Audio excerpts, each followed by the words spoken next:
Roubado. Boa noite. Foi. Olá, gente, boa noite. Estamos começando mais um encontro do Clube F, esse especial porque é em março de 2024. O Clube F está completando 3 anos, e a Bazar do Tempo 8 anos. Então, é um mês que a gente faz muitos eventos para comemorar com as nossas autoras, com os nossos livros, com as nossas parceiras, com as nossas assinantes e assinantes. E é, hoje a gente está recebendo a Luciana Brito, historiadora, que fez o livro com a gente, O Avesso da Raça, que é o livro de outubro do Clube F. A gente está fazendo um encontro online com ela hoje porque nós fizemos muitos eventos presenciais com a Luciana. A Luciana foi curadora da Feira Literária de Cachoeira, no Recôncavo Baiano. Então, depois ela fez o lançamento em Salvador, depois ela fez um lançamento em Niterói, na minha cidade, no Rio de Janeiro. Agora ela é convidada da Bienal da Bahia, que vai acontecer no final de abril, né, Luciana? E aí vem, né, fim de ano, dezembro, janeiro, fevereiro, então em março a gente guardou para recebê-la aqui no nosso evento online para as assinantes do Clube F.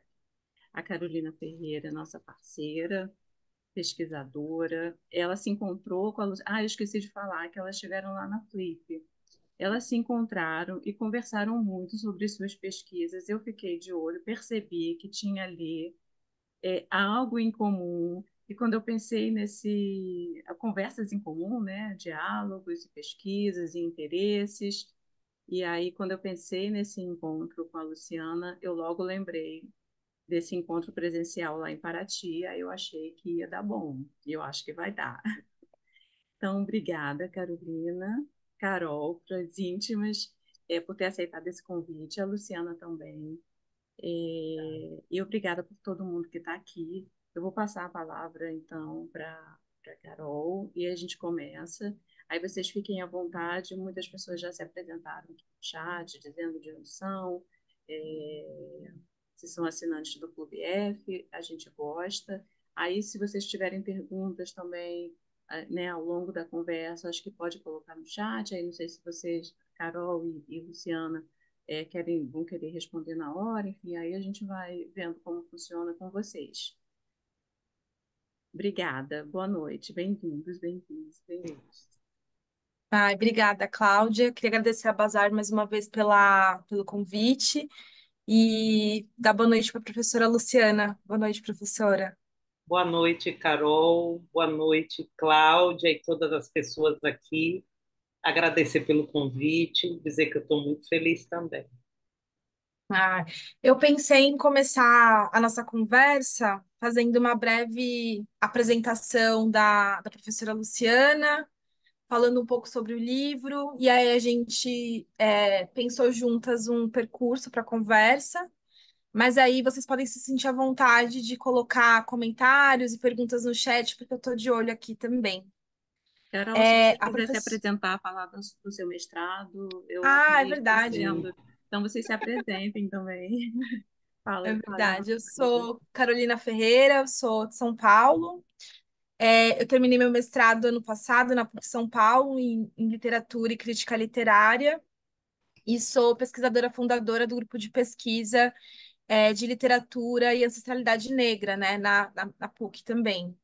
E a minha pesquisa foi sobre a Carolina Maria de Jesus, né? Então, assim, brevemente, né? Eu me debrucei sobre a poesia da Carolina Maria de Jesus, mas também fiz uma leitura em diálogo com outros textos do espólio dela, numa tentativa de pensar a poética da autora, assim. Então, quando a Cláudia fala, né, que o trabalho da professora Luciana é um trabalho que tem alguma confluência com o que eu tenho feito, é muito porque pensar a história e pensar essa história fora daquela história, acho que mais convencional, como a gente conheceu na escola, é um aspecto que me interessa muito, né? Principalmente porque no trabalho da professora Luciana, eu acho que a gente consegue compreender um pouco sobre os regimes de representação das pessoas negras, né? E como isso, para mim, pelo menos, reverbera naquilo que eu tenho pensado na literatura.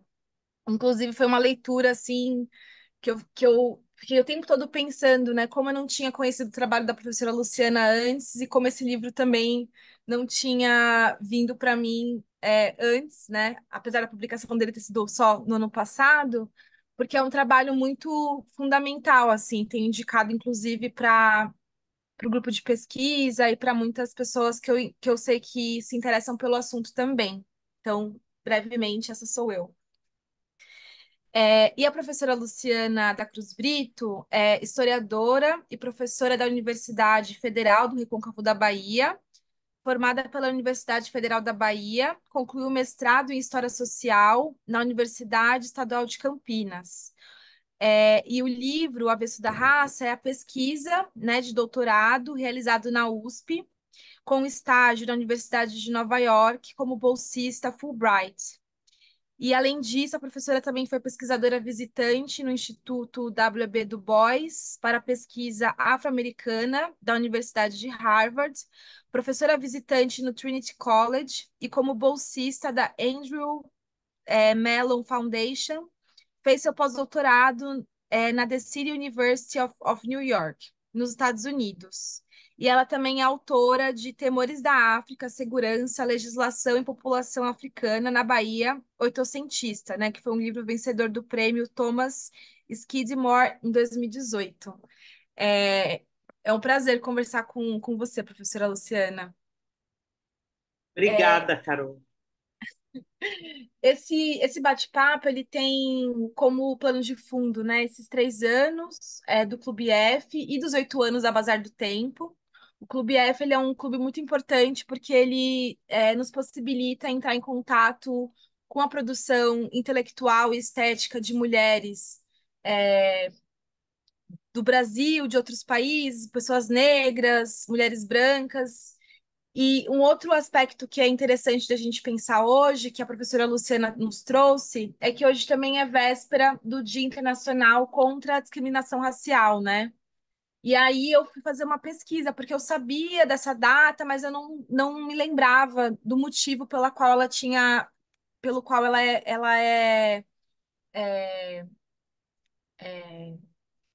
desculpa, gente, me perdi.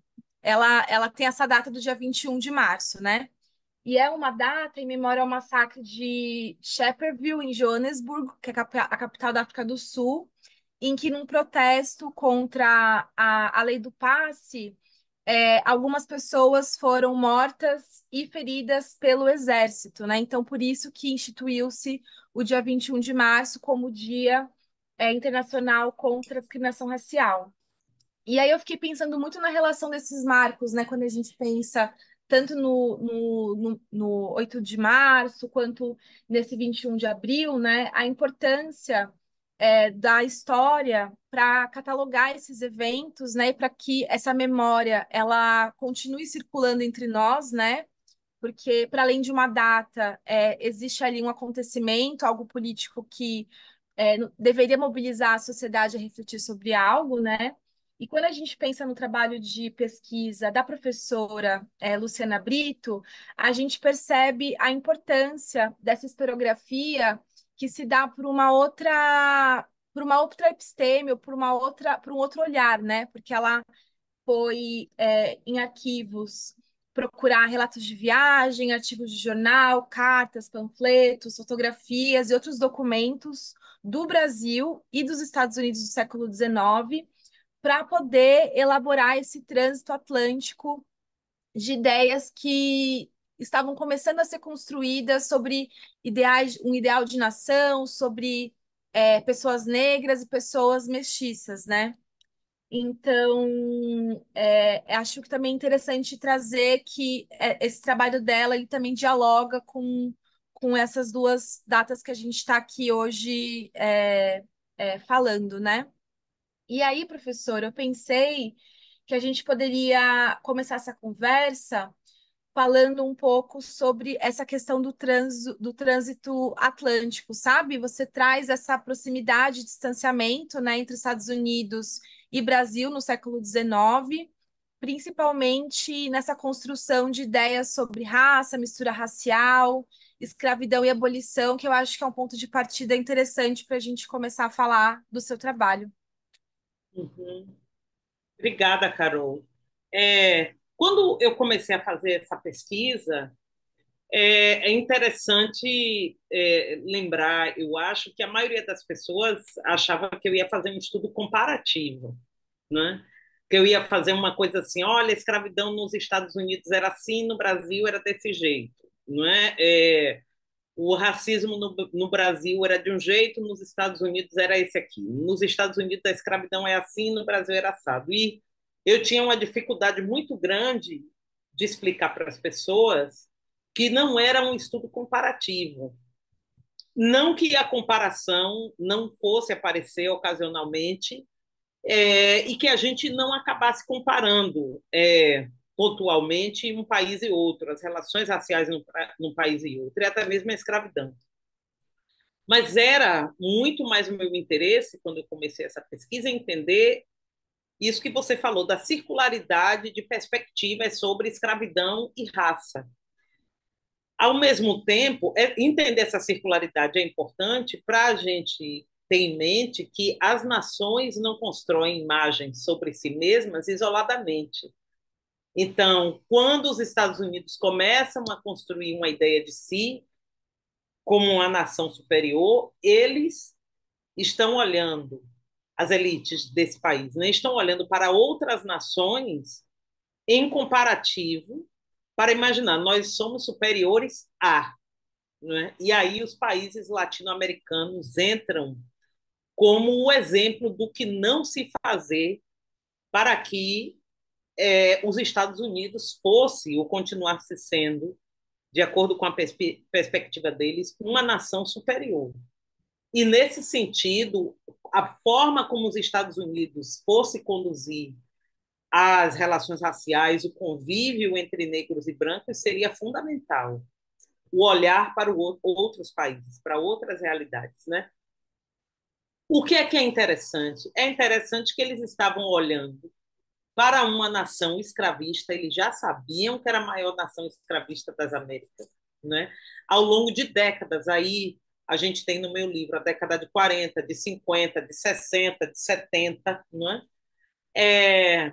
O pré-abolição e o pós, e o momento ali na década de 60, quando está acontecendo a abolição nos Estados Unidos, olhando para o Brasil para dizer a gente está olhando para essa nação escravista para elaborar políticas e pensamento mesmo, né? Produzir teorias, produzir ideias com lastro científico, e aí científico cheio de aspas, para dizer por que é que a nação não tinha que permitir o convívio entre negros e brancos numa condição de igualdade. Novamente, qual é o paradoxo disso?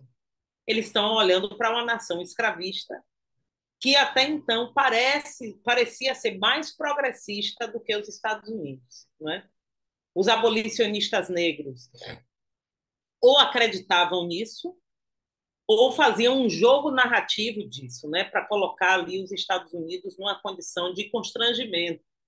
Né? Bom, a gente é uma nação republicana, protestante, eles consideravam que a religião católica era inferior ao protestantismo, mas nós temos leis menos avançadas, né, do ponto de vista do direito das pessoas do que o Brasil.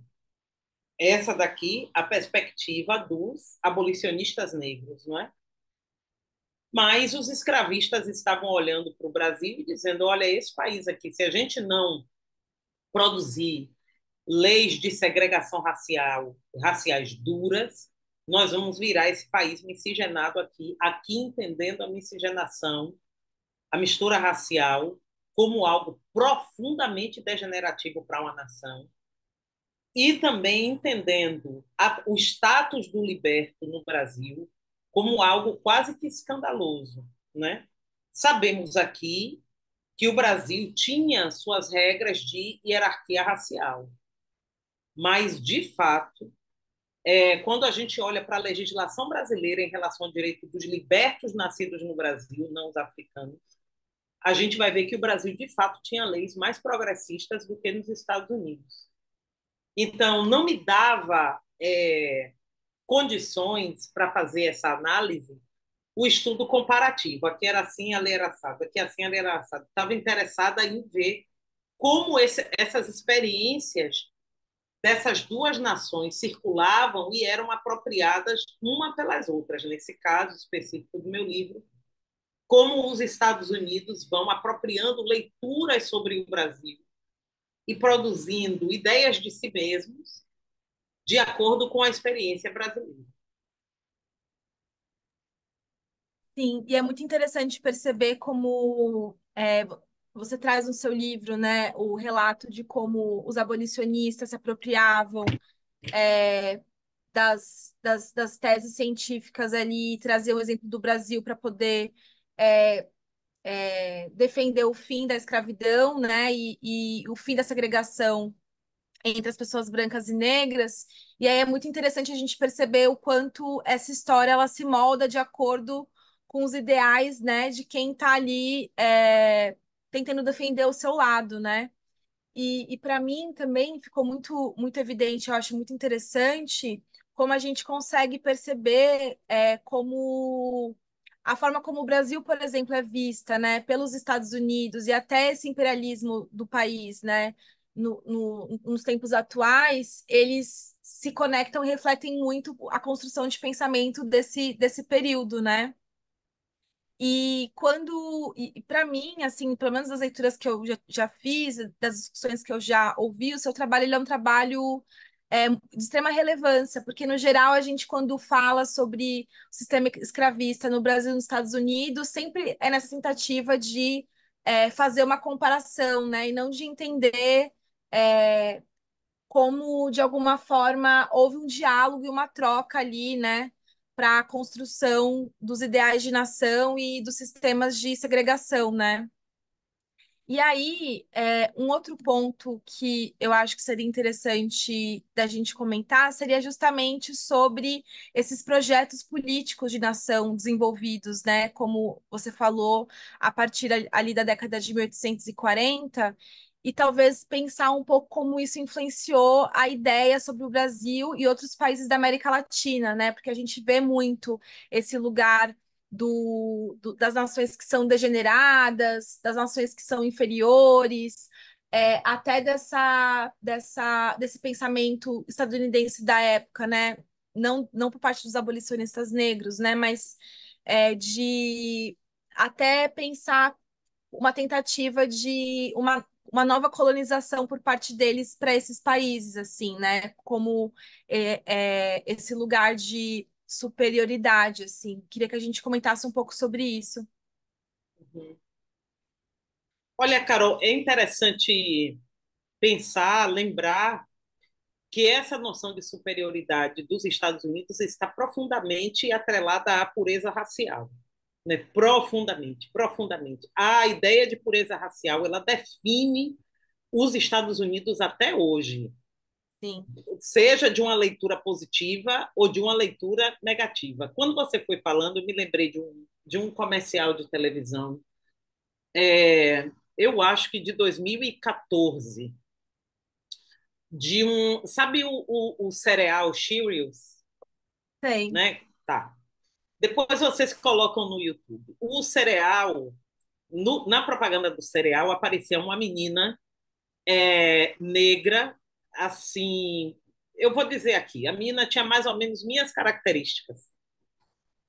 E ela se dirigia a uma mulher branca e dizia, era uma cena familiar, era uma cozinha. A menina se dirigia à mulher branca e dizia assim, mamãe, para que serve Cheerios? Ou por que Cheerios é bom? Né? E aí a mãe dizia, né, Cheerios é bom porque tem vitamina, blá, blá, blá, enfim, né, tem fibra e é bom para o coração. E aí a menina saía correndo com a caixa de Cheerios na mão e tinha um homem negro deitado no sofá. E aí a gente, por entender que é uma cena familiar, Uhum. a gente entende que aquele homem era o pai da criança, companheiro dessa mulher que estava na cozinha, aqui identificada como mamãe. A menina, quando a mãe diz, né, que Cheerios é bom para o coração, etc., esse homem está deitado no sofá, a menina sai da cozinha com a caixa de Cheerios na mão, corre para a sala e joga os Cheerios na altura do coração do homem. É um comercial lindo, não é? Porque a criança ela faz uma leitura literal do que o Cheerios vai fazer bem para o coração do pai. O comercial é fofíssimo. Mas qual é a grande questão desse comercial? Esse comercial, que ali ele está no rastro, no fim da era Obama e entrando no governo Trump, ele acende um debate profundo nos Estados Unidos sobre mistura racial. E os setores mais conservadores, ali a gente está na véspera da eleição de Trump, os setores mais conservadores dos Estados Unidos acham aquilo, começam a fazer uma defesa nas redes de boicote dos Cheerios, porque aquela propaganda está incentivando a mistura racial. Né? O atravessamento das linhas de cor. Então, isso é uma coisa que tem cerca de 10 anos. Né? E demonstra como essa questão é sensível nos Estados Unidos até hoje. Nós, no Brasil, temos uma outra leitura dessas relações, mas como para setores conservadores dos Estados Unidos, aquela propaganda era assintosa ao ponto de promoverem o boicote ao cereal. Né? Então, esse exemplo foi assim, na mídia, foi um debate de semanas a propaganda dos Cheerios, de maneira que as relações interraciais se tornaram uma bandeira progressista naquele momento nos Estados Unidos. Né? E do ponto de vista dos conservadores, aquilo dali fazia parte de um projeto progressista e de setores aqui representados pelo presidente Obama para enfraquecer os Estados Unidos, abrindo portas, inclusive, para os imigrantes. Era um sinal dos tempos, dos males que a imigração dos povos latino-americanos estavam fazendo nos Estados Unidos. Então, quando eu ouvia esse tipo de argumento, parecia que eu estava mexendo nessa documentação que eu estava usando para escrever esse livro aqui. E essa é uma leitura muito perigosa para fazer na historiografia, porque a gente, né, pode ser, não, isso aqui é um anacronismo, mas muito mais do que isso é entender as bases históricas do pensamento supremacista branco, que nos Estados Unidos, nessa ideia de superioridade da nação, está, como eu disse no início, profundamente atrelado, eu vou dizer até, se sustenta na pureza racial. Né? Então, nesse sentido, o Brasil tinha uma coisa ameaçadora para essa sociedade que estava ali desde o século XVIII, convivendo com pessoas livres ditas de contas, de impedir o acesso à cidadania dessas pessoas, né?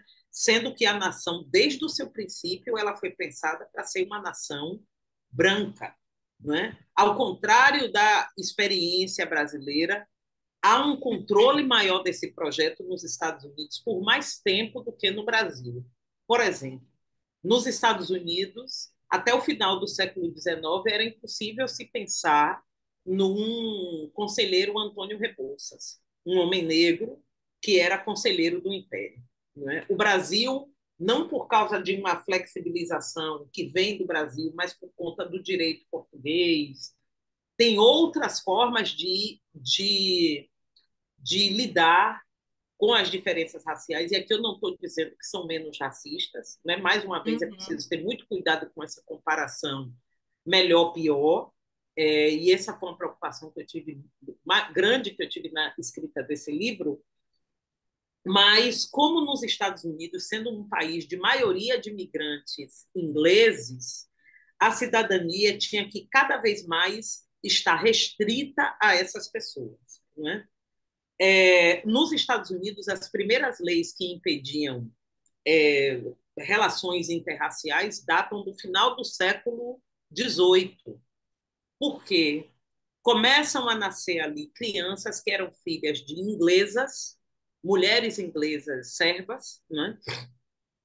Que vinham para os Estados Unidos solteiras, porque eram órfãs, enfim, ou outros arranjos, com homens africanos escravizados ou livres que chegavam nos Estados Unidos por outras razões, senão o tráfico.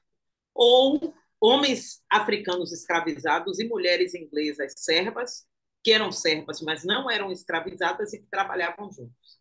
E aí esse intercurso acabava acontecendo. Como quem define a condição, o status da criança é a mãe e não o pai, começou a surgir aí nos Estados Unidos, no século XVIII já, crianças de cor, negras, que eram livres, porque a mãe era inglesa. Então, é desde esse período que os Estados Unidos começam a se preocupar em restringir esse acesso à cidadania a pessoas que eram brancas, né? Ditas caucasianas. O Brasil não tinha essa preocupação, né? O Brasil tinha uma preocupação, como no Brasil não tinha um pensamento é, científico sobre o lugar de negros e brancos, isso aí abriu um caminho para que pessoas, como o professor, o advogado Antônio Rebouças, e aí mais tarde André Rebouças, o próprio Luiz Gama, existissem. Né? É, então, essas leis de proibição de relações interraciais nos Estados Unidos começam a surgir já no século XVIII. Há uma exceção aí, que é o território da Louisiana, que eu acho que os Estados Unidos só contam a Louisiana em 1814 ou 12, uma coisa Uhum. assim.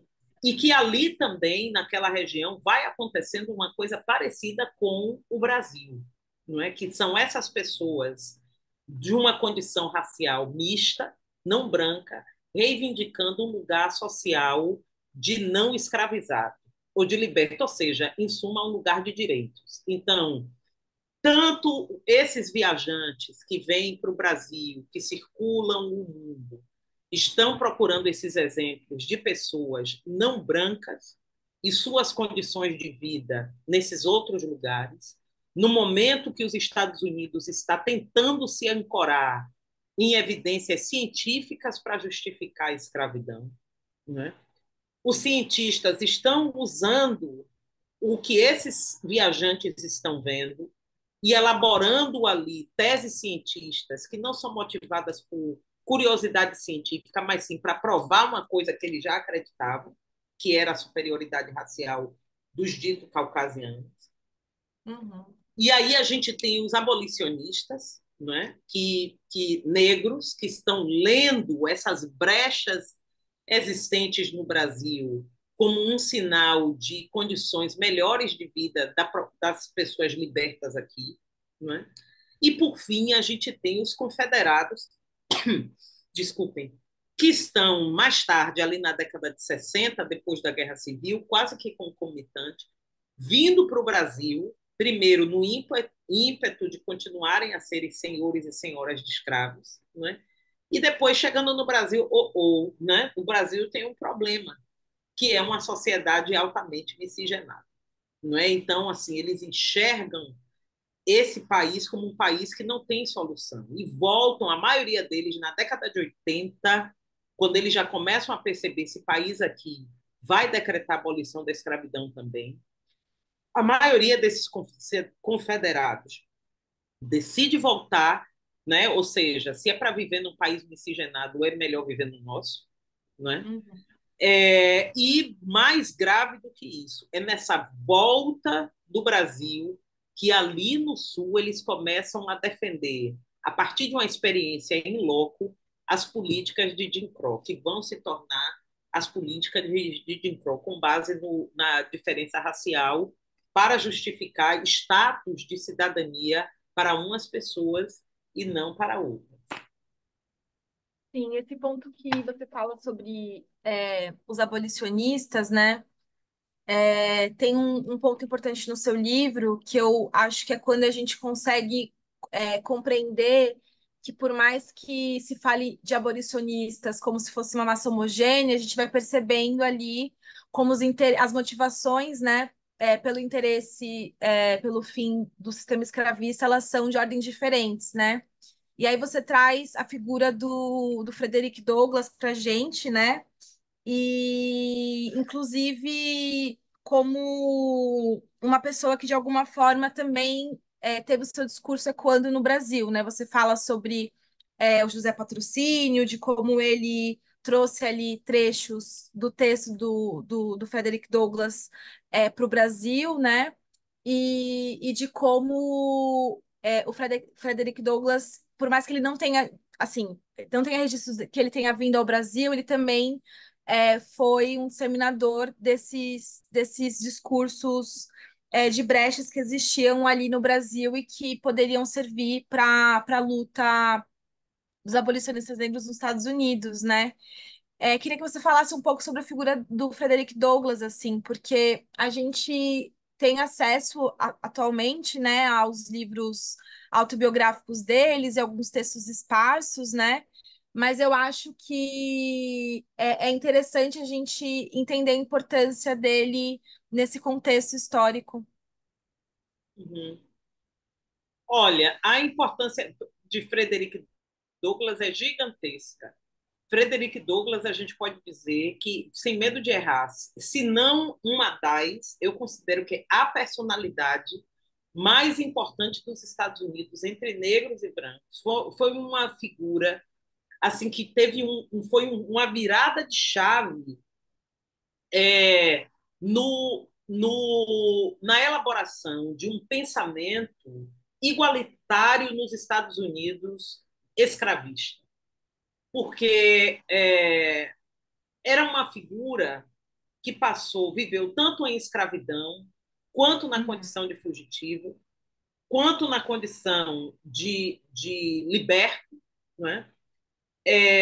Então, ele teve essa experiência entre a escravidão e a liberdade, e desde sempre olhando de forma muito atenta para a política, para as narrativas políticas e para a Constituição dos Estados Unidos. E ele viveu muito, né? Frederick Douglass nasceu em 1814 e acho que morre em 1891. Então, ele assistiu os Estados Unidos ali nos primeiros anos do século XIX, e ele vai assistir os Estados Unidos até ali o pós-reconstrução, o período de recrudescimento das relações raciais nos Estados Unidos. Ele foi uma espécie de conselheiro do presidente Lincoln, inclusive, então era uma pessoa que estava muito atenta a como, por exemplo, a escravidão acabou e o racismo continua, a desigualdade Uhum. racial continuou nos Estados Unidos. Frederick Douglass era também muito interessante porque ele tinha uma perspectiva, ele era um nacionalista negro, mas ele tinha uma perspectiva da experiência negra diaspórica. É um dos primeiros pensadores que lê a experiência negra nas Américas como uma experiência de experiência comum. E ele faz de forma muito bem feita a associação entre duas experiências, a de ser negro do local onde se nasceu e de ser também uma pessoa negra na diáspora, compartilhando sua experiência com outras pessoas negras no mundo. Mas quem era Frederick Douglass? Era um homem negro, filho de uma mulher negra escravizada e de um homem branco, provavelmente senhor dessa mãe.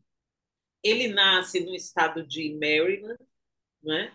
Ele escreve 3 autobiografias, né? Elas são publicadas 4 vezes.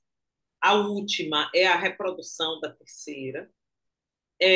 Uma em 45, uma em 54, uma em 83 e outra em 86, eu não me lembro direito. Mas ele é descoberto nessa fuga para o norte, descoberto pelo movimento abolicionista branco, né? Ele, só voltando um pouco aqui, que eu pulei uma parte fundamental, que é a infância de Frederick Douglass.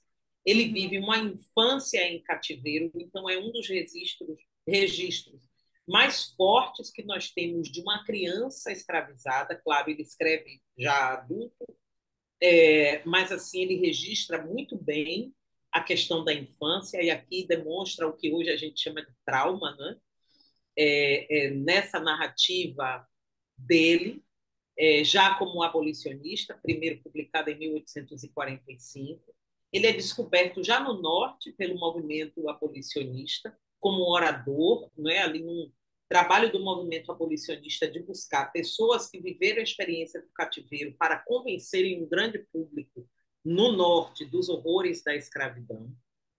É, Depois dessa primeira autobiografia de 1845, ele ganha muita evidência, ele dá muitas palestras, ele circula na região norte, e aí, acreditando que é perigoso para ele permanecer no norte, ele migra durante um período para a Inglaterra, né? E além de, porque naquele período, nos Estados Unidos, na década de 50, já é possível que um senhor no sul venha para o norte e resgate uma pessoa escravizada dele, né? E leve de novo para o sul para essa pessoa ser reescravizada. No caso dos escravos, pessoas escravizadas fugitivas. Então, ele Uhum. vai para a Inglaterra, ele passa um período lá, não só quase como um fugitivo, mas também é lá que ele decide ter o seu próprio jornal abolicionista. Não é quando ele diz, quando eu voltar, eu não vou mais escrever no jornal abolicionista branco, não é no Liberator, por exemplo. Eu vou ter o meu próprio jornal, né? E aí ele volta, ele convence pessoas a financiarem esse jornal e ele escreve e ele funda o primeiro jornal dele que é o The North Star, que é a Estrela do Norte. E aí ele começa uma carreira como, além de orador, ele começa uma carreira como escritor. Ele diz que ele tem necessidade de escrever o que ele está pensando, e não só no púlpito, né, nas igrejas, dizer, nas palestras, dizer, vá, Frederic, fale da sua experiência como escravizado. Ele diz isso na sua segunda autobiografia, da sua necessidade de escrever. Então, Frederick Douglass também é essa figura impressionante, né, de alguém que busca autonomia, inclusive na sua escrita. E aí a gente tem um ponto com Carolina de Jesus, né, Carol? Sim. Que é encontrar na escrita um caminho de emancipação do ser, não é? Como o Frederick Douglass encontra na escrita um espaço de disseminação das suas próprias ideias por si mesmo, né?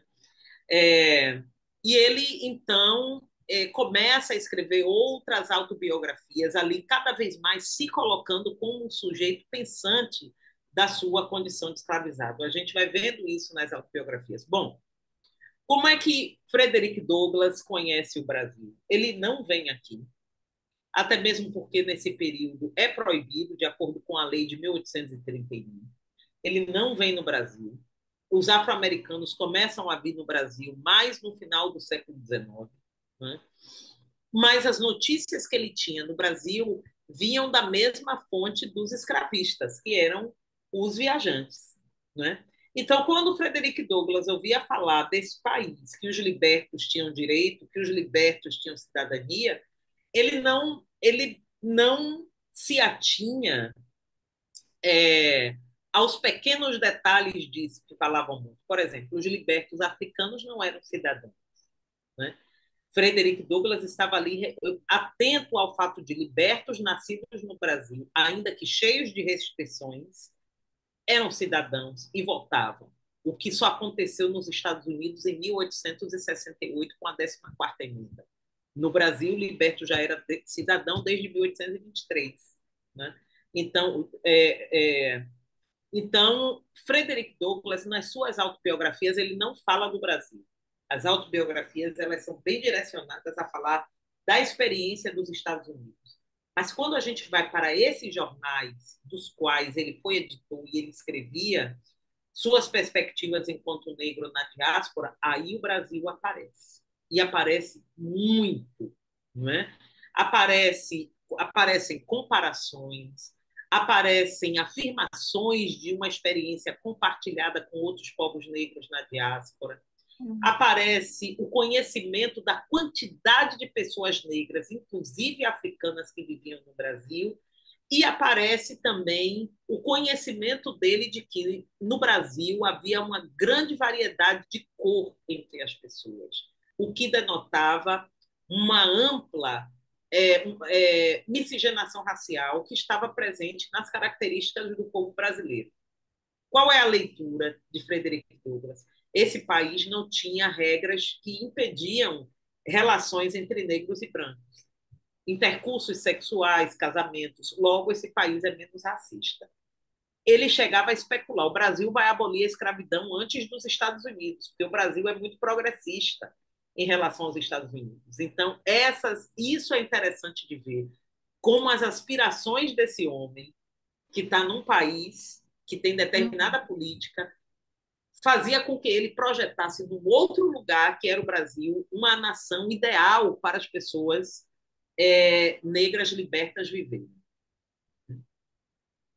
Esse aspecto que você falou, né, sobre a importância da autobiografia, né, desse texto de memória e dessa afirmação dele, né, da importância de, além de falar, né, oralmente, ter esse texto escrito, é um aspecto muito interessante, né, porque a gente percebe, nos relatos que você traz no livro, que esse lugar é, da escrita, dos textos de memória, desses textos de viagem, eles fizeram muito parte, né, dessa construção dos imaginários e do ideal de nação, né? Então, entender também que esse lugar da escrita é um lugar de disputa, né? Uhum. Inclusive, um ponto que eu acho que a gente poderia falar um pouco, professora, é sobre essa questão da historiografia, assim, né? Tem uma frase que você traz no seu livro, que eu acho que está bem no finalzinho, que é sobre é uma citação, na verdade, né, do Benedict Anderson, que é nações são comunidades políticas imaginadas, assim, né? E assim, a gente tem essa discussão muito forte sobre a história, a tal história com H maiúsculo e a história contada por outras óticas, assim. E para mim é um pouco inevitável, por exemplo, não pensar na relação do seu trabalho com o trabalho da Saidiya Hartman, porque quando a gente estava na Flip no ano passado, eu lembro de uma fala sua que eu até anotei assim no bloco de notas, que era sobre a história ter um certo limite, né, e a arte avançar em algum sentido, assim, né? Então, queria que a gente falasse um pouco sobre primeiro sobre essas disputas da historicidade, né? E segundo, talvez um pouco sobre esse lugar.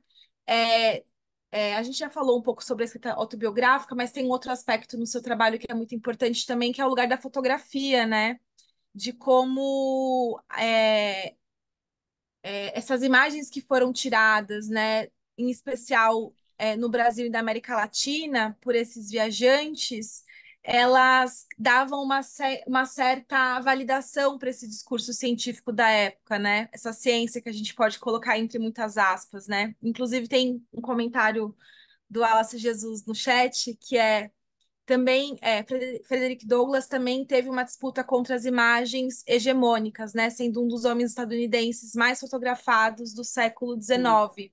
E quando a gente pensa na fotografia no século XIX, dos homens brancos, né, tem uma questão da vestimenta, da postura, da altivez, e quando a gente olha as fotos do Frederick Douglass, a gente consegue observar como ele se apropria, né, desses ícones da época, assim. Uhum. Olha, sobre as disputas da historicidade, eu gostaria de dar um exemplo que é ligado aos confederados, né? Quando eu comecei a trabalhar com esses confederados, eu sinto que eu furei uma bolha, porque haviam alguns livros em português sobre os confederados, sobre essa experiência deles no Brasil, mas todos eles eram escritos por descendentes de confederados.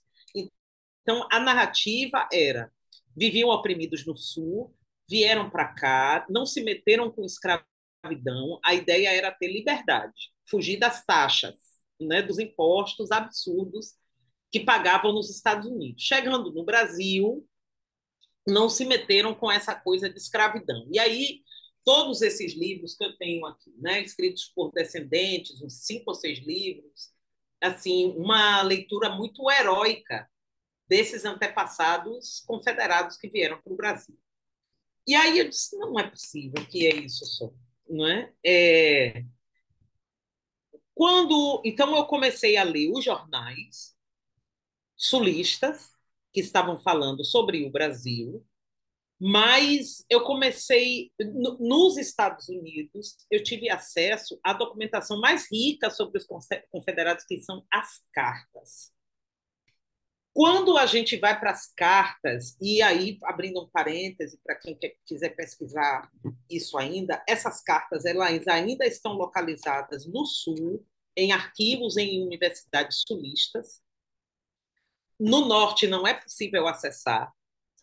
Eu tive que, mas assim, o sistema de bibliotecas dos Estados Unidos é maravilhoso. Então eu não precisei ir no Sul para pesquisar. Eles enviam do Sul para a biblioteca que eu escolhesse no Norte. Eu estava em Nova York, então eles mandavam da biblioteca, sei lá, da Universidade do Texas, mandavam para a Biblioteca Pública de Nova York e eu podia fazer essa pesquisa, desculpem, na Biblioteca Pública de Nova York. É nas cartas que os confederados abrem o coração para a família do real motivo deles virem para o Brasil. E aí fica indefensável, porque é literal. Tipo, olha, vem para cá, olha aqui a lista, olha como é barato um escravo no Brasil, porque já havia a diferença do câmbio, né, de moeda. Olha como é barato, olha o preço de um homem, um porco, um cavalo, uma vaca, uma família inteira composta por um homem, uma mulher e 3 crianças. Então, assim, é nítido era nítido o interesse deles em virem para o Brasil. Eu dei uma entrevista uma vez para um jornalista estadunidense. Ele me achou, não sei como. Ele disse assim: Olha, eu sei que a senhora tem uma pesquisa sobre os confederados e tal, só para a gente ter uma ideia de como isso é sensível. E, bom, eu entrevistei descendentes, eles disseram que não tem nada a ver com escravidão. Eu disse: Tem sim. Aí eu comecei a justificar. Aí ele, olha, mas a senhora tem certeza do que a senhora está dizendo? A senhora tem algum documento que prove que eles vieram para o Brasil interessados em escravidão? Eu disse, vamos fazer o seguinte, eu vou lhe mandar 3 cartas. As cartas estão escritas em inglês. Você lê as 3 cartas e aí você me diz o motivo pelo qual eles vieram para o Brasil. Eu mandei para ele 3 documentos, 3 cartas. Ele recebeu e ele me perguntou, professora, na linha tal, na página tal, eu estou lendo isso. Eu disse, você está. Mas o cuidado dele era tão grande de afirmar na matéria que ele estava escrevendo que os confederados tinham interesses escravistas no Brasil, que fazia ele duvidar do documento escrito. Ele disse, olha, esse documento está localizado em arquivo tal, caixa tal, você fala com o bibliotecário, está tudo lá. Então, para falar dessas disputas da historicidade, o que é que eu quero dizer do furar uma bolha? De furar uma bolha de uma memória que estava sendo construída afetiva desses ancestrais confederados, não é? E quando a gente vai para a documentação, nas quais, já que são várias cartas, as pessoas estão ali dizendo, né, sua intenção de se, até que não tinha sido nos Estados Unidos, porque a maioria dos confederados que vieram para cá eram brancos pobres. Então, eles e elas tinham a esperança de se tornarem senhores e senhoras de escravos no Brasil, inclusive para aqueles que tinham posses, trazendo seus escravos domésticos para o Brasil, né? Então, eu acho que esse é um bom exemplo dessas tais batalhas da historicidade. Quanto às imagens, eu queria, ou um dia eu chego lá, eu queria ser uma pessoa, uma historiadora que furasse a bolha do meu campo de pesquisa e começasse também a trabalhar com. Não, o que eu quero dizer é fazer um uso mais artístico da minha documentação. Eu ainda não sou menos careta o suficiente para fazer isso. Mas, como o Wallace disse aqui, né? Frederick Douglass tinha uma preocupação até a velhice de ser retratado bem vestido, com a mesma postura altiva das fotografias do século XIX. E um aspecto muito interessante e pouco usual da figura de Frederick Douglass são os cabelos. Como ele fazia questão de deixar o cabelo solto, o que denota para a gente um pouco da personalidade transgressora de Frederick Douglass, né? E aí a gente fala de um aquariano como eu, de fugir de uma estética que, inclusive, os homens negros da época adotavam. Então, ele demonstrava ali aquele cabelo, não é?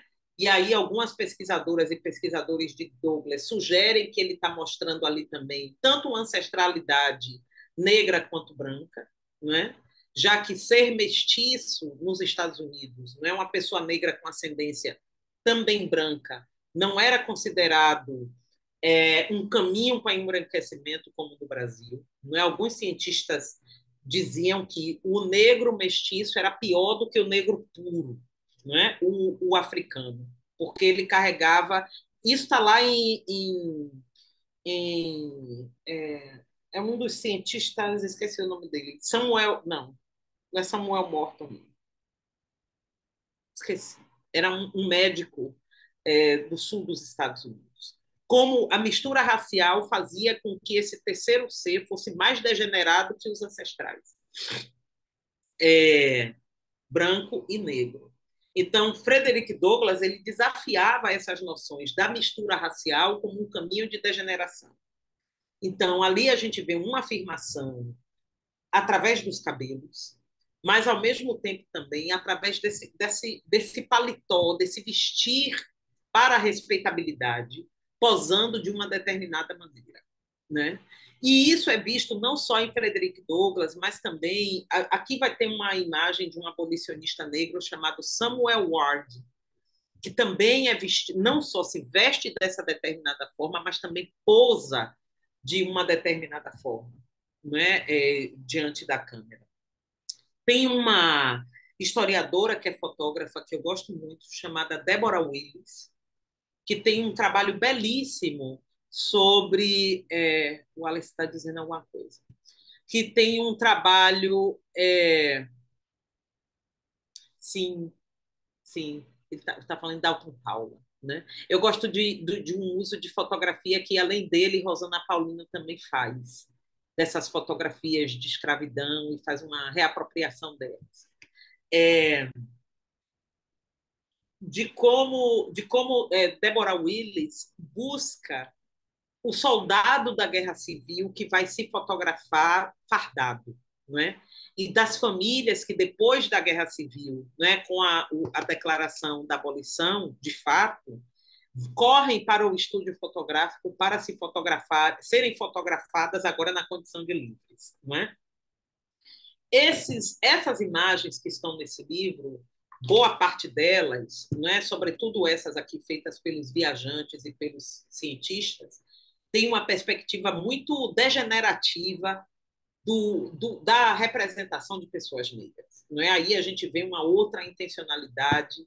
Essas imagens de HCs que estão aqui, não é? Que já foram trabalhadas por outras pesquisadoras e pesquisadores. Né? A professora Maria Helena Machado tem um livro sobre HCs, com uma artista visual que se chama Sasha Huber, né? No qual essas fotografias tanto são usadas de uma perspectiva científica, mas também de uma perspectiva política, de humilhação e, no caso científico, de provar aquilo que já se acreditava entre os cientistas racialistas, que era a inferioridade racial de pessoas negras e indígenas em relação a pessoas brancas. Né? Então, a gente vê aí de forma muito nítida o uso político dessas imagens e a diferença quando são pessoas negras fazendo representações de si e quando são pessoas comprometidas com a defesa da desigualdade racial e da hierarquia entre as espécies humanas, né? E além dessas fotografias, a gente tem também as charges, não é? Como essa que é a capa do livro, né? Num cenário imaginário que ainda não aconteceu, Na falta de uma fotografia disso, se inventa, né? Esse cenário aqui de horror, um cenário para amedrontar, né? Que é esse cenário de mistura racial, que a gente vai ver isso melhor na página. Eu não sei a página aqui, essa imagem está por inteiro. 104. 104. Isso. Tá.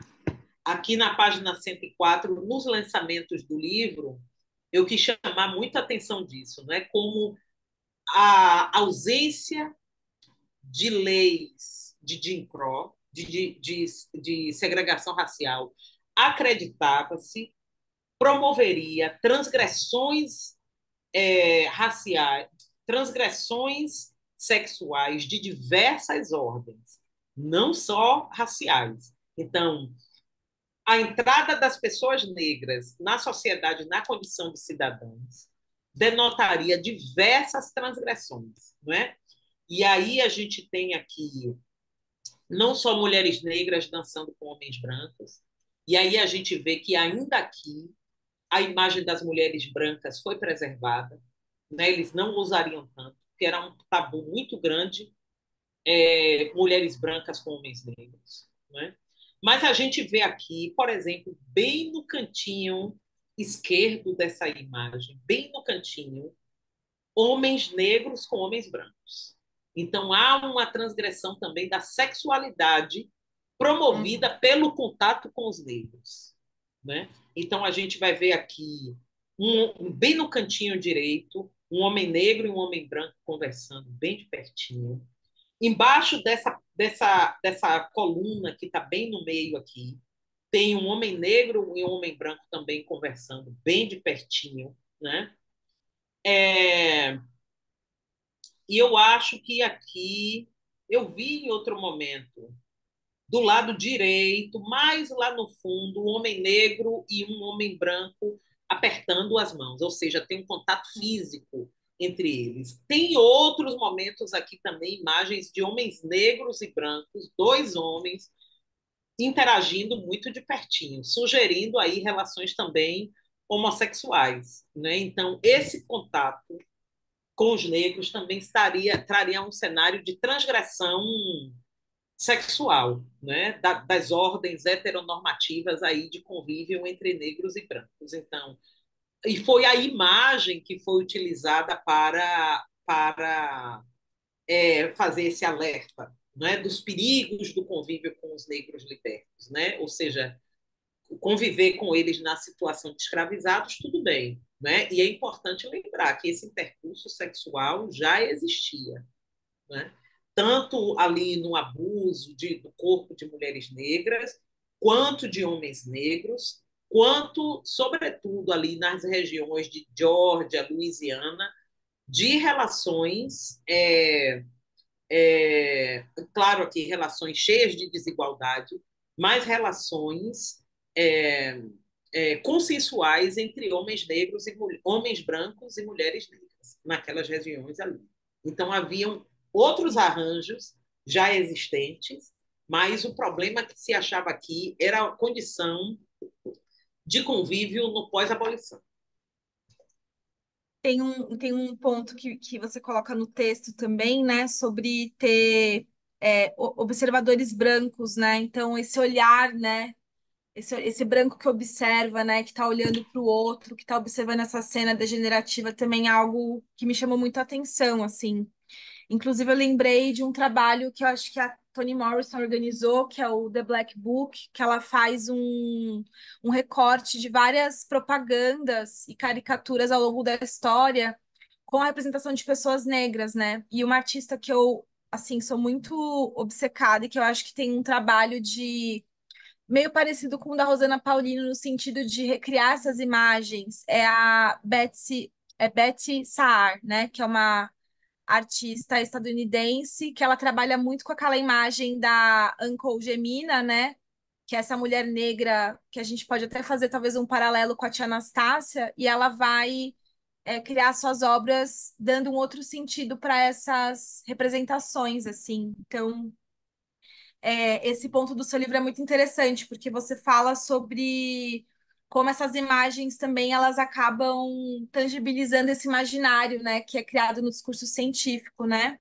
Uhum, Tem um comentário da Ana, no chat falando, né, que na imagem também tem uma mulher negra no colo de um homem branco no canto inferior direito, que dá uma ideia de bordel, né, pela posição deles, e é justamente esse ponto que a professora estava falando, né, sobre essa degeneração por conta da aproximação entre pessoas negras e pessoas brancas, assim. é. Tem outra imagem que eu queria também discutir com vocês. Agora eu não sei as Vamos. páginas. Qual é? Aquela da fotografia de uma imagem de uma mulher negra Branca com brasileira? homem negro. Não. É uma imagem de uma mulher branca com um homem negro. Eles estão Essa da cento e abraçadinhos. cinco, não é? É Deixa eu ver. 105.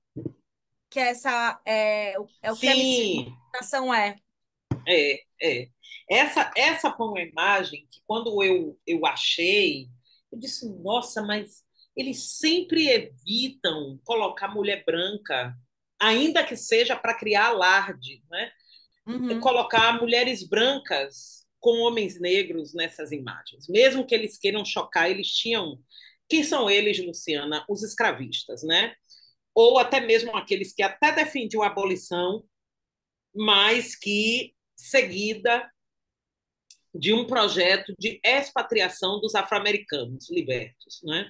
E aí se pensou em mandar para o Texas. No início do século XIX, foi criada a colônia da Libéria para isso. Cogitaram trazer para o Brasil. O Império Brasileiro ficou sabendo, imediatamente disse: olha, a gente não tem interesse. Mas essa imagem aqui me deu um pouco de trabalho para eu decifrar, porque eles não, esses escravistas ou defensores da segregação racial, eles comumente não usavam imagens de mulheres brancas, né, para nada. E aí eu me deparei com essa imagem aqui. Só que quando eu vi que essa mulher, né, e aí a gente vê que ele, o homem, ele tem características pouco humanas, né? Uhum. E é um beijo, tem um beijinho aqui, o beijo é consensual. Ela tá bem abraçadinha, a mão dela, ele é tão consensual que é um abraço que a mão dela passa nas costas dele, né? E ele também está aqui com a mão nos ombros dela. Só que essa mulher é uma mulher branca, pobre, e ela é imigrante. Provavelmente ela é irlandesa.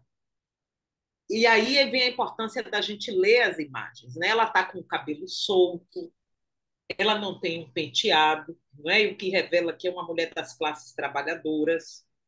Ela tem um decote bem fundo na roupa, então uma mulher respeitável, né? Filha de uma aristocracia do sul, ou uma mulher do norte também respeitável, não ia usar um decote tão cavado. E aí, analisando outras imagens de mulheres, eu encontrei representações assim de mulheres brancas trabalhadoras imigrantes, né? Uma mulher, ainda que trabalhadora estadunidense, ela estaria bem familiarizada ao código de divisão entre negros e brancos e não atravessariam essa linha de cor. Então, eles estão usando aqui uma imagem de uma mulher branca pobre, irlandesa, provavelmente. Os irlandeses eram considerados os negros da Europa e chegaram nos Estados Unidos numa condição muito empobrecida. Então, essas sim poderiam estar próximas de pessoas negras, não é? E os irlandeses eram católicos, então eles também faziam parte de uma cultura religiosa permissiva, inferior, de acordo com os protestantes estadunidenses.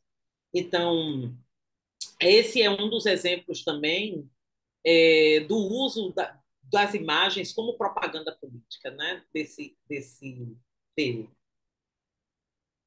Ouvindo você falando, até lembrei daquela imagem que está na 134, que é uma sátira, né, com o Frederick Douglass, quando ele se casou com uma mulher branca, né? Que também é Sim, uma imagem que eu achei curiosa, assim. sim, sim. E essa daqui, e aqui não vai dar para ler direito, ele está carregando nas mãos um pacote de sabão. né? Então, e dando aqui a noção de que ele quer embranquecer, né? Esse Uhum. casamento foi um ano depois da esposa dele falecer, ela falece em 83, ele casa novamente em 84, com essa mulher que era uma companheira de militância, né? A gente sabe que muitos de nós sabemos que Frederick Douglass, além de ser um defensor do fim da escravidão e da cidadania de pessoas negras, ele era também um sufragista, né? Ele defendia também o voto das mulheres, né? E quando ele se casou, ele com essa mulher, ele foi duramente atacado por, por estar se envolvendo com a mulher branca, né? Então essa é uma propaganda de um tônico purificador de sangue, né? Mas também tem aqui uma coisa de um sabão que ele vai comprar, ou era a charge inteira, aqui é um pedaço dela, né? Que Hum. dizia que o senhor Douglas foi na farmácia comprar o tônico purificador do sangue e sabão, né? E Frederick Douglass respondia isso com muito humor, né? Típico dele, que era bem sarcástico. A gente percebe isso tanto lendo as autobiografias, mas as autobiografias têm uma carga dramática maior, mas sobretudo nos jornais, nos artigos que ele escrevia. E aí ele diz o seguinte: olha, a minha primeira esposa era negra, eu homenageava a minha mãe, a minha segunda esposa é branca, é uma homenagem ao meu pai. Então, essa era uma forma dele responder, revelando que não levava muito a sério essas acusações de que agora ele queria tornar-se branco, né? Então, a mulher dele, a primeira esposa, está aqui na Anna Murray Douglas, está na página 133. Né? Sim. Tem um estudo mais recente, uma autobiografia mais recente da vida de Frederick Douglass, escrita por um historiador estadunidense chamado David Blight, que é um dos seus biógrafos, que denota a parte escandalosa dessa relação, tanto do casamento quanto do primeiro quanto do segundo casamento. Né? Anna Murray Douglas era analfabeta, embora ela fosse liberta já, quando ela e Frederick Douglass casaram, né? Frederick Douglass era duro de grana, né? Não tinha dinheiro, então, ao contrário do que a gente pode pensar, geralmente a gente não pensa na condição financeira dessas referências históricas, né? Dessas Sim. figuras militantes. Quando ele está na Inglaterra, a esposa fica, não é? E ela conta com o apoio de doações de pessoas para sustentar ela própria e os filhos. E essa mulher, essa segunda esposa, era uma frequentadora da casa da família, né? Então, os rumores, pelas cartas que foram encontradas entre os dois, é que ele já tinha uma relação durante o casamento de Frederick Douglass. Então, isso aí, esse burburinho, se tornou uma fofoca que foi historicizada, né? Nessa última biografia de Frederick Douglass e que gerou, né, um impacto sobre a figura dele, né, de ser um grande orador, escritor e a esposa ser analfabeta, o que é, né, um ponto assim crítico para nós, mas eu não sei Sim. se a gente deve também colocar na conta de Frederick Douglass, indivíduo, o problema da educação dos afro-americanos libertos no pós-abolição nos Estados Unidos. Sim. É importante ter isso em mente também, né? E aí queria que a gente pegasse esse gancho das mulheres. A gente está aqui, né, nesse mês de março, comemorando o mês da mulher, esse clube que é feminista, e no livro tem uma certa problematização da sua parte na narrativa falando sobre o lugar das mulheres nessa construção dos ideais, nas representações também, quando a gente pensa, por exemplo, nessas charges, nessas fotografias e tudo mais. Inclusive, deixa eu só encontrar um trecho em que você fala sobre a questão da violência também. Achei aqui.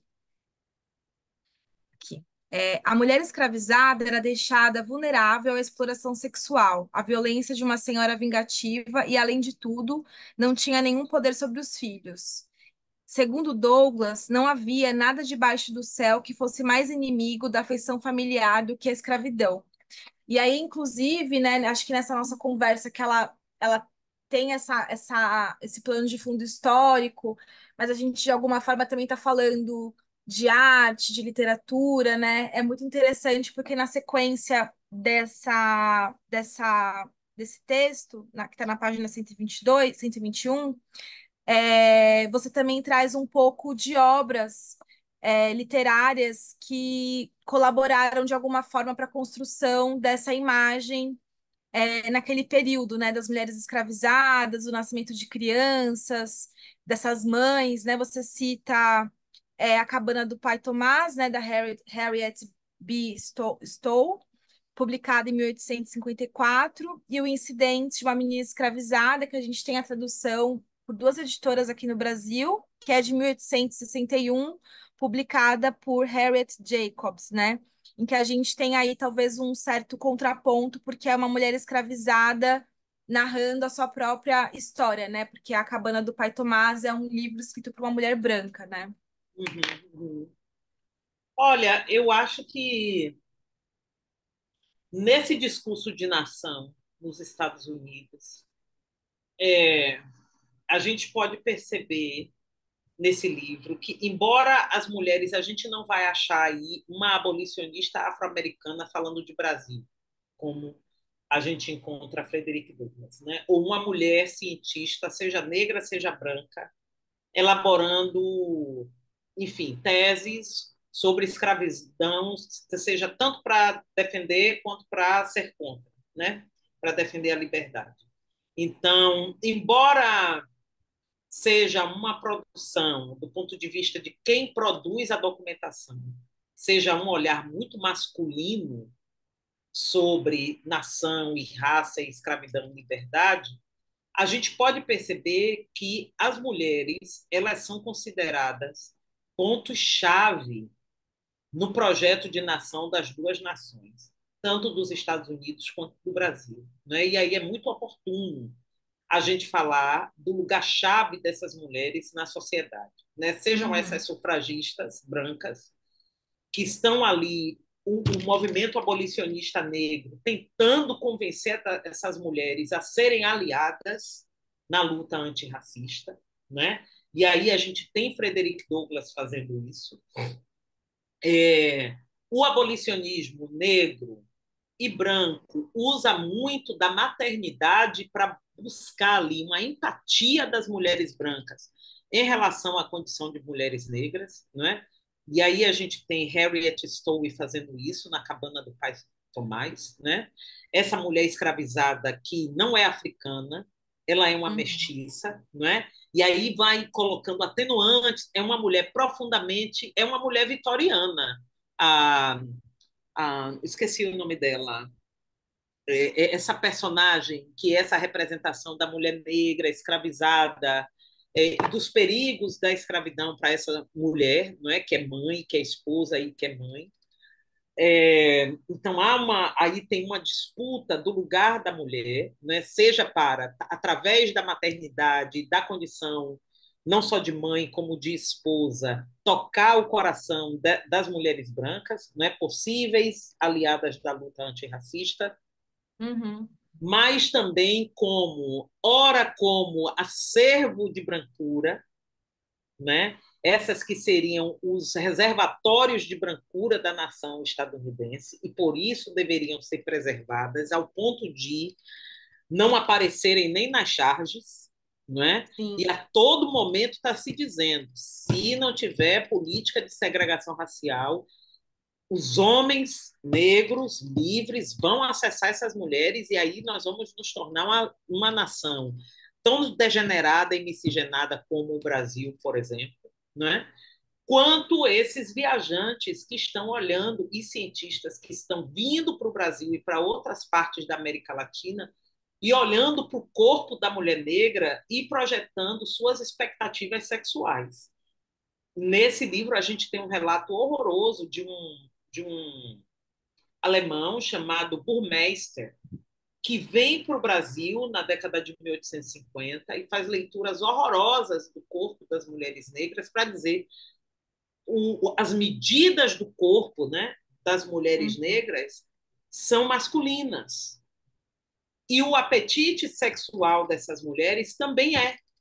Ali, então, justificando a violência sexual que essas mulheres sofriam, fosse nos espaços públicos, fosse no cativeiro, não é? Burmeister chega a dizer: eu fui no Brasil, voltei, e não vi o corpo de mulher branca nenhuma, porque elas estão dentro de casa. E quando eu visito alguém, além delas estarem excessivamente vestidas, elas são mandadas para dentro.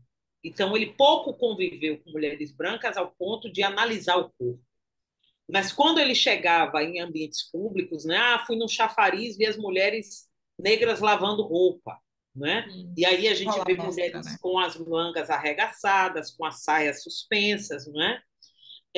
A gente vai ver ali ele falando polegadas do pé, da mão, do braço, da perna, do tornozelo, para dizer, bom, se elas têm um corpo masculino, logo o apetite sexual é masculino também, e não há nenhum problema de fazer uma abordagem mais incisiva sobre essas mulheres, porque elas estão habituadas. Nas imagens feitas por HCIS no Brasil, a gente vai ver isso também. Né? No trabalho da professora Maria Helena Machado e de Sacha Huber, muito mais do que eu, a gente vai ver sob quais condições essas mulheres eram fotografadas nos estúdios, né? por esses fotógrafos que as coagiam a dobrar a roupa, né, da cintura, do busto para a cintura, né, deixando os seios à mostra, né, persuadindo essas mulheres a serem tocadas. Né? Então, imaginemos aí o que é no século XIX um homem branco, estrangeiro, convencendo, quase que na condição de senhor, convencendo essas mulheres a irem para um lugar e se permitirem ou serem coagidas a serem fotografadas desnudas, não é? Então a mulher está aí a todo momento, né? Seja na condição das mulheres brancas de reprodutoras dessa nação branca superior caucasiana, quanto também no lugar dessa reprodutora de novos escravizados, quanto também na força trabalhadora, né, dessas mulheres que detêm no corpo a força de trabalho, quanto também de objeto sexual, né? Quanto também dessa responsável por produzir seres e pessoas degeneradas que, portanto, formavam ou formam nações degeneradas como o Brasil, e aí degeneradas pela mistura racial. Sim. Esse ponto sobre as mulheres, eu acho que é algo que tem muitos aspectos para a gente pensar, né? E me fez, quando eu li, né, quando eu li esses trechos que falam sobre a mulher branca como essa guardiã da nação, né, branca, pura, e esses relatos de como eles enxergam as mulheres negras, né, eu fiquei pensando muito na Maria Firmina dos Reis, né, já que a gente está falando de abolicionistas aqui, talvez dessa ausência das abolicionistas nos Estados Unidos, né? Eu fiquei pensando muito na Maria Firmina dos Reis, porque ela faz algo histórico quando ela escreve o romance Úrsula, né? Porque ela vai ali trazer a Preta Susana como uma personagem negra mais velha, africana, que tem uma memória e que tem uma voz na narrativa, né, que não é narrada de uma forma coisificada, mas ao mesmo tempo também ela naquele momento já tinha uma sensibilidade de compreender como existia ali um certo patriarcado que fazia com que a condição da mulher branca também não fosse a mesma que a dos homens brancos, né? E quando a gente tem a figura da própria Úrsula, da mãe dela, o tio como algoz, né? E também me lembrei de um conto dela, que é o A Escrava, que eu acho que é um conto muito genial, assim, porque a primeira cena do conto é um salão de abolicionistas e uma escravizada no meio daquele salão. Então, a forma como ela vai colocar a Uhum. escravizada no mesmo lugar dos abolicionistas, e ela traz um pouco dessa voz dos abolicionistas no conto, né?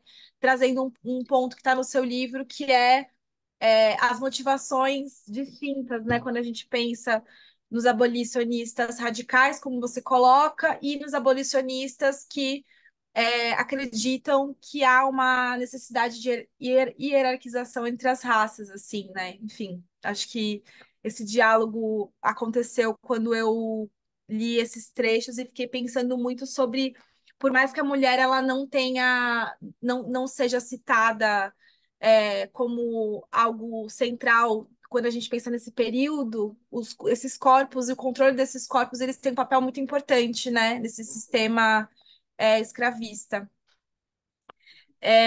Tem muita coisa para a gente falar, assim. Esse livro foi um livro que eu acho que eu preciso reler, porque tem muitos pontos interessantes e acho que a gente vai descobrindo coisas novas. Tem muitas referências que a professora Luciana traz, assim. Eu acho que é um livro de uma leitura, de um estudo muito minucioso, assim. Então, eu acredito que essa conversa ela tem uma impossibilidade assim da gente conseguir dar conta é, do que a professora pesquisou e ela constrói de uma forma tão generosa, com uma linguagem que eu acho que é, é muito instigante assim. Então, eu estou dizendo essas palavras bonitas para dizer que a gente precisa finalizar a conversa, mas antes disso, eu queria ver se as pessoas que estão acompanhando a gente tem perguntas, assim. Acho que é um momento muito precioso. Se vocês quiserem colocar perguntas no chat, ou de repente abre o microfone e falar, assim. Tentei passar por alguns pontos que eu considero centrais para entender a obra, né? Uma coisa mais panorâmica, mas se vocês quiserem fazer alguma pergunta para a professora Luciana, podem utilizar o chat. Eu não sei se eu perdi alguma, Clau, mas acho que não. Eu olhei, eu fui acompanhando, né?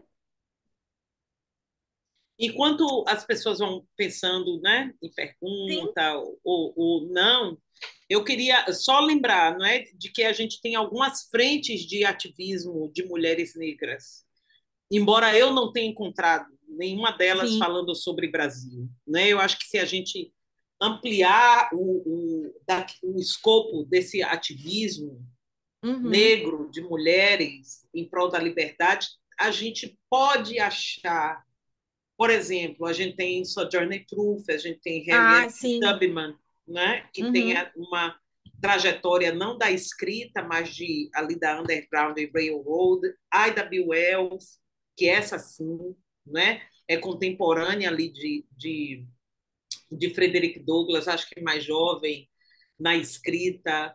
E ainda quando a gente tem uma autobiografia que não é escrita por mulheres, como a de Frederick Douglass, a gente vai ver ali de forma muito central as mulheres, né? Uma avó, né?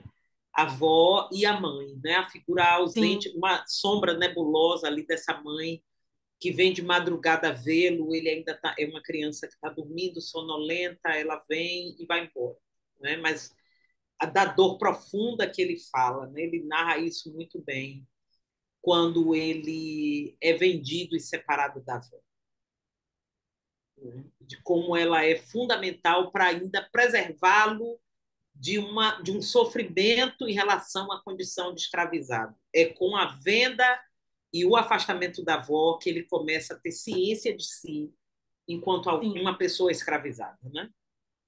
sim. É muito importante esse ponto que a senhora trouxe mesmo, professora. E não temos nenhuma dúvida, nenhum comentário, nenhuma pergunta. É, Acho que Posso a gente falar? poder. Ai, claro, pode falar, Tina. Então, boa noite. Professora, gostei muito de ler seu livro. Acho que Obrigada. ele é muito rico em informações preciosas, assim, acresceu muito para mim. E durante a narrativa, eu fui construindo uma ideia, e corrija-me se eu estiver errada, de que norte e sul dos Estados Unidos, os abolicionistas do norte e os escravistas do sul dos Estados Unidos tinham um ponto em comum, que era a pureza racial, a não miscigenação, a expatriação, né, e a defesa da supremacia branca, digamos assim, né, da pureza racial. E que isso, de certo modo, os unia. Uhum. É isso mesmo, né? Eu compreendi corretamente. Isso. E eu fico feliz, Tina, que você tenha compreendido dessa forma, porque uma das minhas preocupações durante esse livro era balançar essa ideia de que, bom, a ideia que a gente aprendeu no filme O Vento Levou e que o livro didático no Brasil acabou comprando, e algumas obras cinematográficas dos Estados Unidos também, além do Vento Levou. De que o norte 12 anos de escravidão, né? É isso, de que o norte era bonzinho porque não era escravista e o sul era mal porque mantinha a escravidão. Então, assim, uma coisa é ser abolicionista, outra coisa era defender a igualdade racial e o fim da supremacia branca. Aí eram. Então, você está corretíssima ao identificar ali um ponto de intersecção entre sulistas e abolicionistas do norte. Não à toa, o norte, em 1850, aprova essa lei do escravo fugitivo. O cara está lá no sul, ouviu dizer que o escravo dele está no norte, o governo do norte está dizendo, pode subir, pode vir buscar. Né? A gente não vai buscar por você, mas se puder vir buscar, venha. E haviam pessoas no norte dedicadas a fazerem isso. Então, tem ali, daí pensar em igualdade racial, em fim de supremacia branca, aí era outra história, né? Era mais difícil achar abolicionistas brancos comprometidos com isso. Okay, obrigada. Foi ótimo. A gente tem uma pergunta no chat da Joana Oliveira. Pensando nas trocas e tangenciamentos nas experiências de diversos indivíduos entre múltiplos territórios presentes no livro, sua pesquisa poderia ser considerada transnacional? Poderia explicar melhor essas impossibilidades com relação ao estabelecimento de uma história comparada? Olha, sim, essa é uma pesquisa transnacional. Eu tive que ler muito sobre isso para explicar às pessoas que não era um estudo comparativo, né? Porque, na verdade, a comparação para mim aqui é objeto de análise. Quando o Frederick Douglass diz aqui é assim, no Brasil é assado, né? Ou os sulistas dizem assim, hoje tive que apertar a mão de um padre mulato. Isso jamais aconteceria no Sul. Então, eu estou interessada nas comparações que eles fazem. Eu não estou interessada em eu fazer comparações, né? Não estava. Mas as comparações, para mim, eram objeto de análise, entender os anseios e a natureza delas, do porquê que eles estavam comparando e qual era o que é que eles queriam dizer e defender com base nessas comparações que eles estavam fazendo. A Joana também perguntou se, sem querer abusar, mas pode compartilhar algumas referências sobre o transnacional? Olha, eu posso lhe mandar depois um livro mais teórico sobre o que é pesquisa transnacional. Acredite, nós temos pouco, né? E a maioria desses livros que nós temos é em inglês, né? Crossing Boundaries é um, Transnational Turning, de um historiador chamado Thomas Bender, também é outro. Então, o que a gente tem mais de pesquisa transnacional é o trabalho feito do que um artigo ou um livro de teoria da história sobre o que é pesquisa transnacional. Eu vou recomendar um outro livro de um estudo transnacional que eu estou lendo, que é uma pesquisa muito bonita, que é esse livro aqui, chamado Provas de Liberdade, que trata de uma saga de uma família, primeiro africana, depois negro-mestiça, que sai do Haiti na época da Revolução do Haiti, vai para Cuba, vai para Nova Orleans, vai para a França. Então, comparar não dá conta da riqueza do que está acontecendo nesse Atlântico, não é? De trocas, de trânsitos de pessoas, de ideias. de estratégias diferentes, não é? Posso. Provas de Liberdade, É da editora Unicamp, né? é da editora Unicamp. É uma pesquisa histórica. Parece que é um romance, mas é uma pesquisa histórica. Então, cada vez mais a gente vai ver essas pesquisas que estão dedicadas a entender esse Atlântico. E para entender o Atlântico, a gente tem que fazer mais do que comparar. Não é? Era uma época e um espaço de muita circulação de ideias. Não é? Como hoje, o momento que a gente está vivendo será um dia. Não é? Comparar não vai dar conta de entender esse Atlântico, né? No qual pessoas estavam ali circulando o tempo todo. Sim. Temos uma pergunta do Wallace. Professora, a senhora acha que, de algum modo, a parte reacionária do sul brasileiro se espelha nos suristas estadunidenses? Vide o caso do deputado estadual Renato Freitas, que é sistematicamente perseguido pelos representantes políticos do Paraná. Qual seria o alcance entre estas tradições racistas? Eu acho total, total. Os anos de pandemia me deixaram muito assustadas sobre como a ultradireita brasileira, supremacista branca, apropriou símbolos do supremacismo branco, da extrema-direita, do sul dos Estados Unidos. E muitas vezes aquilo era tão novo para a gente que a gente nem entendia o que estava acontecendo. Sim. Quando eu vi o ex-presidente da República beber um copo de leite, eu disse: tem uma coisa aqui grave acontecendo e nem a imprensa brasileira está se dando conta do que está chegando aqui. Quando a gente vê um deputado, visivelmente um homem mestiço, adotar um discurso supremacista branco, de QI, de evolução, de pureza de sangue, né? Quando a gente viu aquela marcha 300, com gente vestida com roupa que remetia a Ku Klux Klan, está fazendo um aceno não necessário, ou símbolo de white power na mão, feito de um servidor que estava dentro do Palácio do Planalto trabalhando. Havia um aceno, através de uma gramática de símbolos, de gestos, que a gente não estava entendendo, mas que a extrema-direita do sul dos Estados Unidos e dos Estados Unidos como todo estava entendendo a onda que o Brasil estava entrando.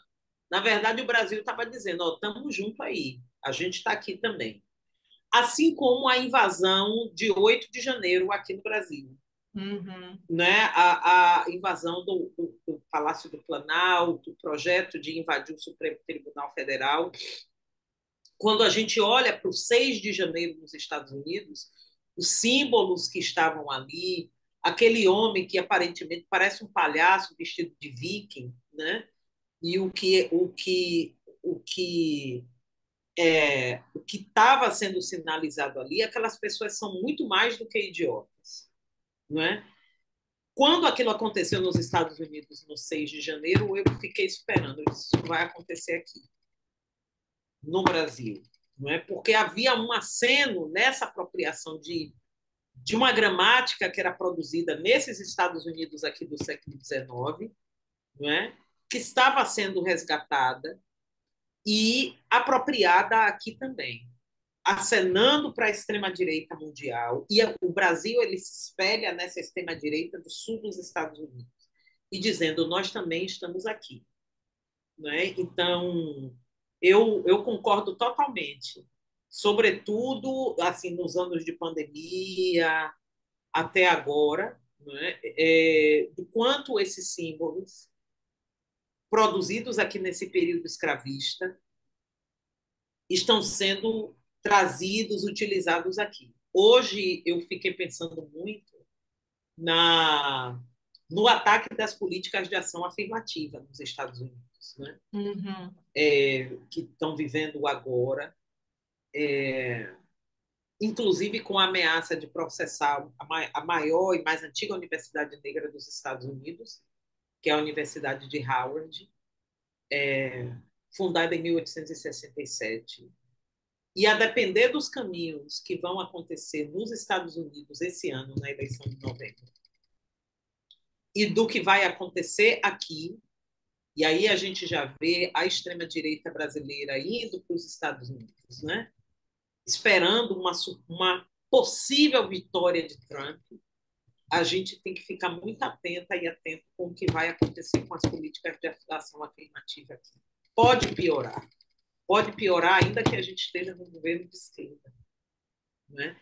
Com essa gramática que é utilizada lá, né? Tanto essa que já se fala aqui de QI, de tamanho de cérebro, de uns pensam como de uma diferença regional, do calor, dos efeitos do calor, enfim, que a gente vai ver aqui nesse discurso supremacista branco do século XIX, quanto o discurso da degeneração racial, né, e de inferioridade racial de negros e indígenas.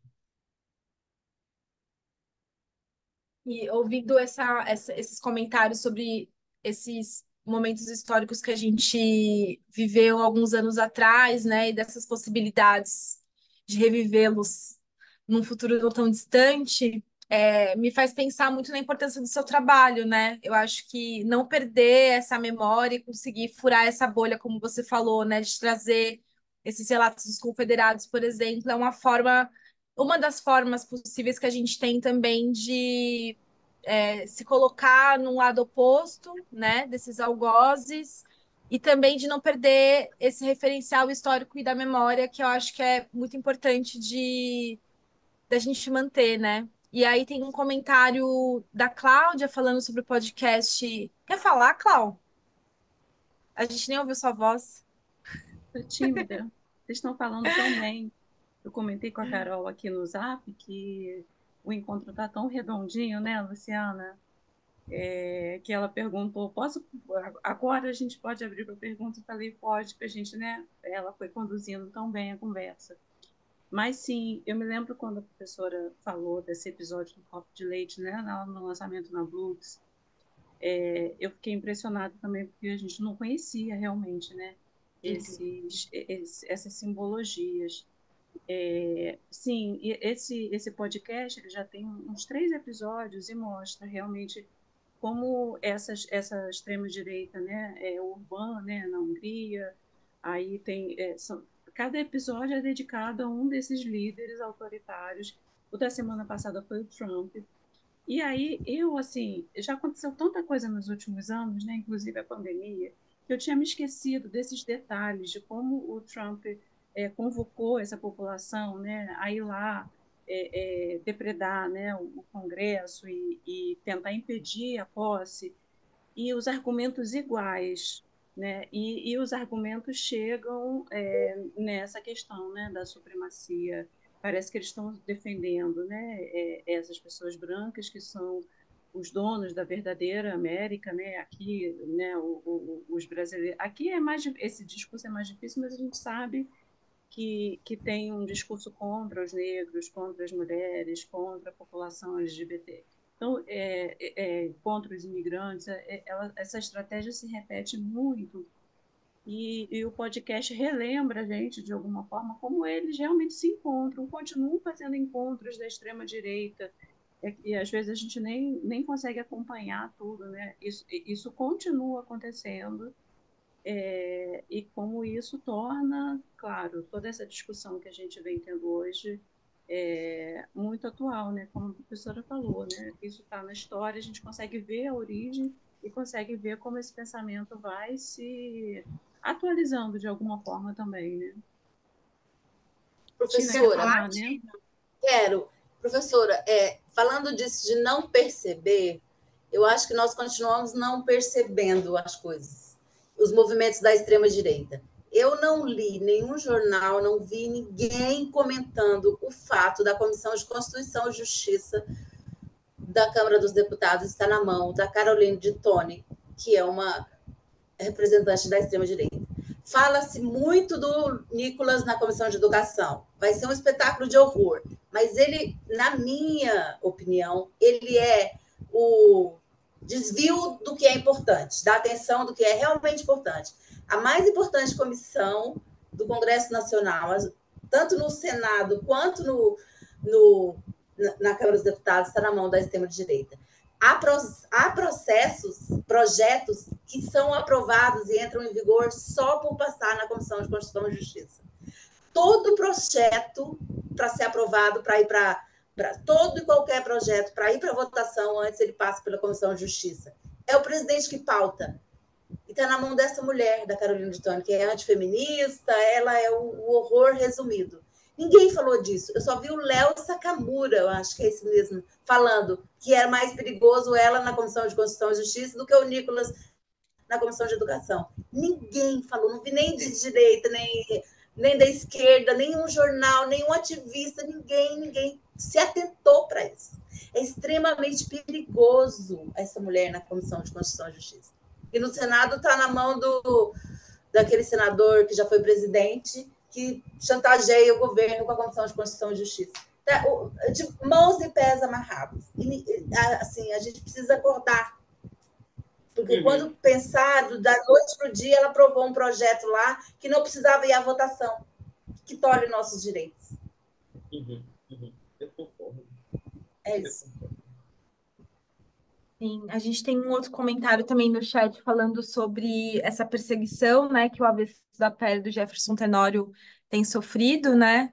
E aí a gente percebe como essas ideologias extrema-direita, elas vão ali se mobilizando de formas diferentes, né? Até num livro que foi aprovado pelo PNLD para ser distribuído nas escolas, né? Quer dizer que ele passou ali por uma avaliação por pessoas especialistas que indicam que aquilo ali faz sentido para aquela faixa etária, né? Então, é muito importante a gente ter acesso a trabalhos como o da professora Luciana Brito, para que a gente também consiga aumentar o nosso repertório crítico para se questionar quando notícias como essas são compartilhadas, né? Para a gente conseguir entender o que tem é, por trás desses discursos de extrema direita e conservadores.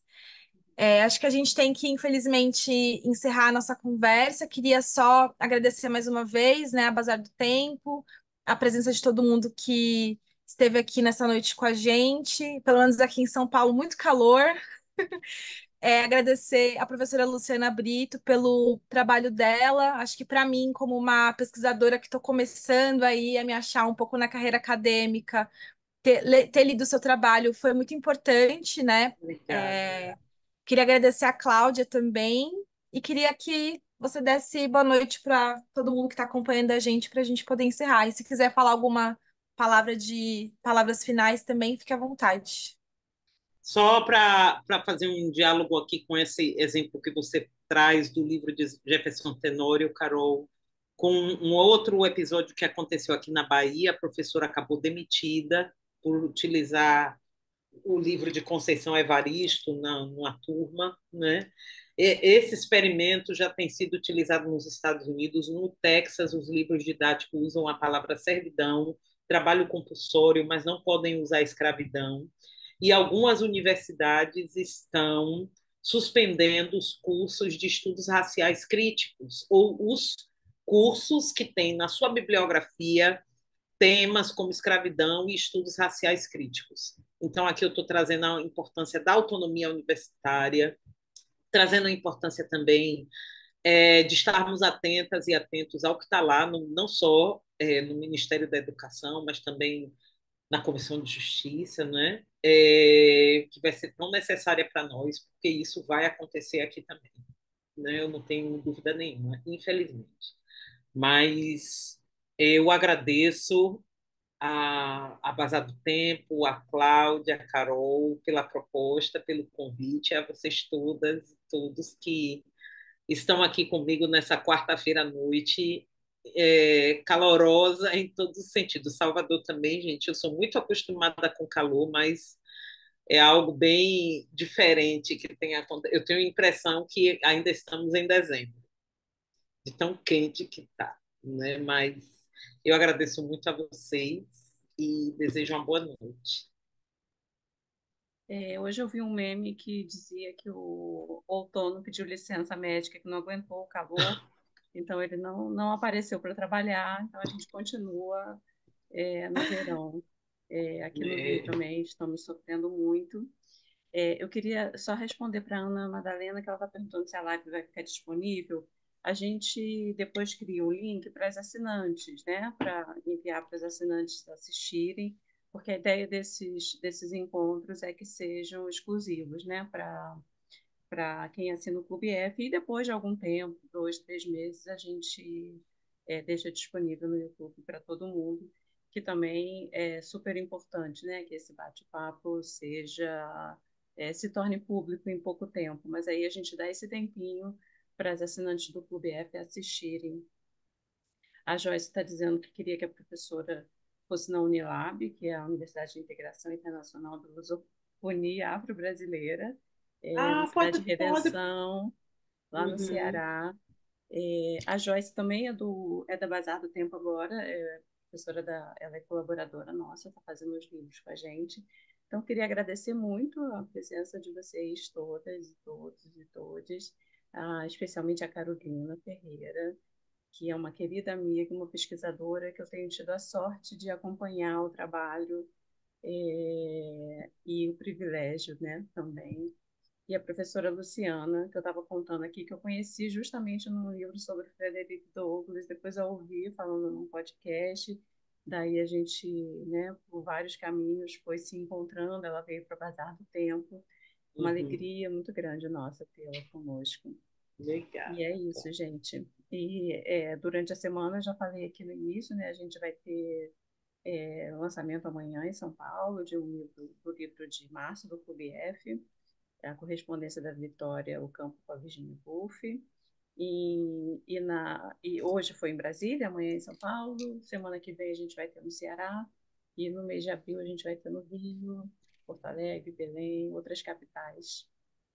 Espero que quem possa, né, e apareça, viu, Carol? Amanhã na Livraria da Tarde.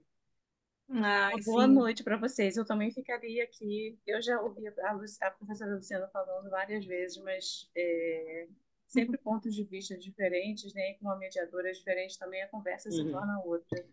Então, muito obrigada. Obrigada, obrigada a você, Cláudia. Obrigada. Gente, muito obrigada, viu? Boa noite. Boa Boa Quero só noite. noite. dizer que seu livro está aqui do outro lado do continente, viu, professora? Opa, tá onde? No Chile. Opa, obrigada. É a primeira vez que eu consigo participar com o livro na mão, que eu participo às vezes Ai, sem conseguir ter lido, mas dessa vez consegui. que bom, muito obrigada. Que ele ande De nada. muito. Obrigada. Um Obrigada, beijo. gente. Boa Beijo, Tchau. noite. Beijo. tchau.